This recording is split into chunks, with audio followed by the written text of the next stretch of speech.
Welcome to The Explainer. I am absolutely thrilled to have you here today. So, look, if you've ever been in, maybe considered, or honestly even just observed an age gap relationship, you've definitely noticed it, right? The cultural raised eyebrows, the unsolicited opinions from friends, the whispers. But today, we're completely skipping the cultural hand wringing. We're going to look at the cold, hard, and frankly fascinating facts. We're diving straight into the clinical reality of age gap relationships.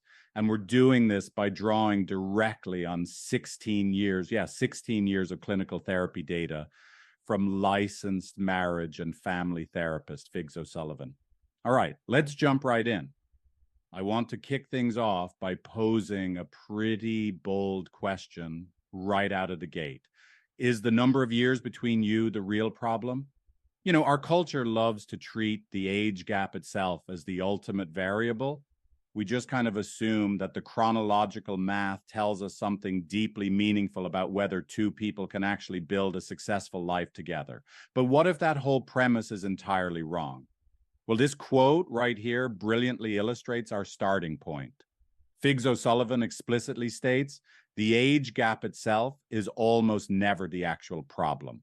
Just let that sink in for a second.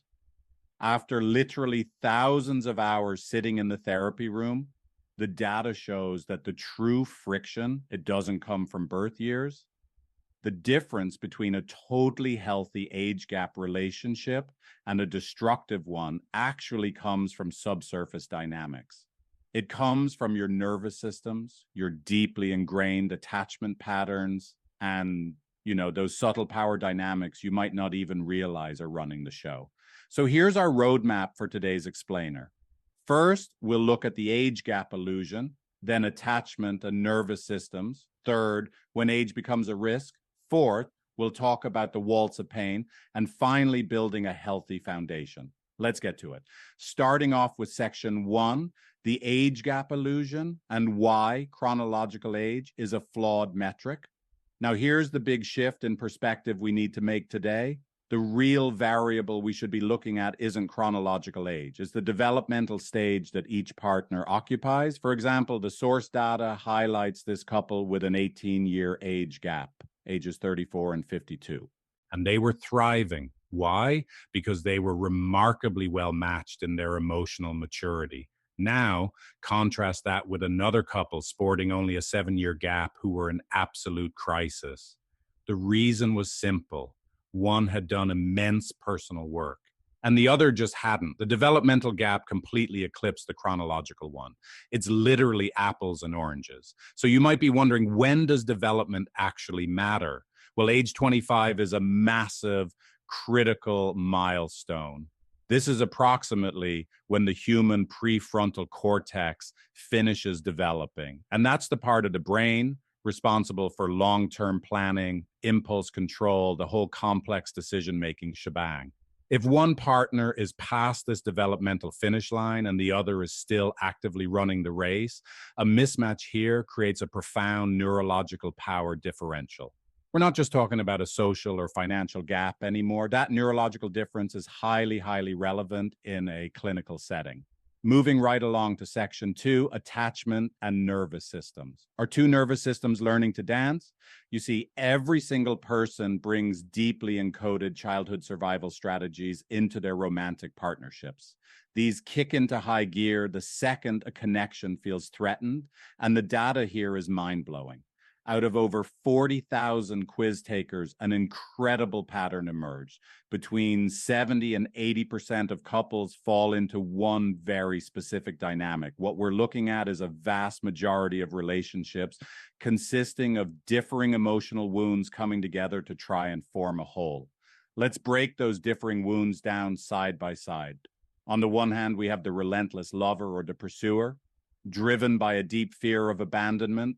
They reach out, they escalate, they demand reassurance, asking, are you there for me? Now, on the flip side, we have the reluctant lover, the withdrawer. Driven by a fear of rejection and inadequacy, they tend to retreat and shut down when conflict pops up, wondering, am I enough for you? So the absolutely crucial point here is how an age gap distorts this perfectly normal collision of survival strategies. The older partner's life experience and financial stability can powerfully amplify these roles. If the older partner withdraws, culture tends to frame their retreat as, calm wisdom. And that makes the younger partner's perfectly natural pursuit feel and look totally unhinged or desperate. It literally layers a toxic power dynamic right on top of a basic human attachment wound. Which brings us to section 3, when age becomes a risk and separating healthy dynamics from genuine clinical concerns. As the source emphatically points out, the age gap itself is clinically neutral, but it becomes a massive deal when it intersects with structural imbalances. Let's walk through this diagnostic tool. On the one side, we've got the green flags, where the gap is totally irrelevant. Both folks are in the same developmental stage. Financial power is genuinely shared. Both have done their own internal work, and the foundation is built on mutual respect, not one person trying to rescue the other. But then on the other side, we see the red flags where the gap masks real danger. We're talking structural financial entanglement used as control or frozen development. That's where the younger partner simply adopts the older partner's established life and friends and never actually figures out who they are on their own. Now we have to address the elephant in the room, the question of grooming.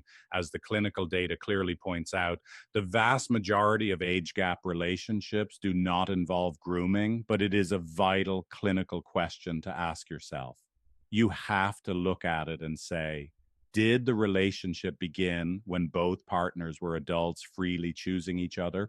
Or did it begin when the younger partner was still developing their adult capacity to make that choice?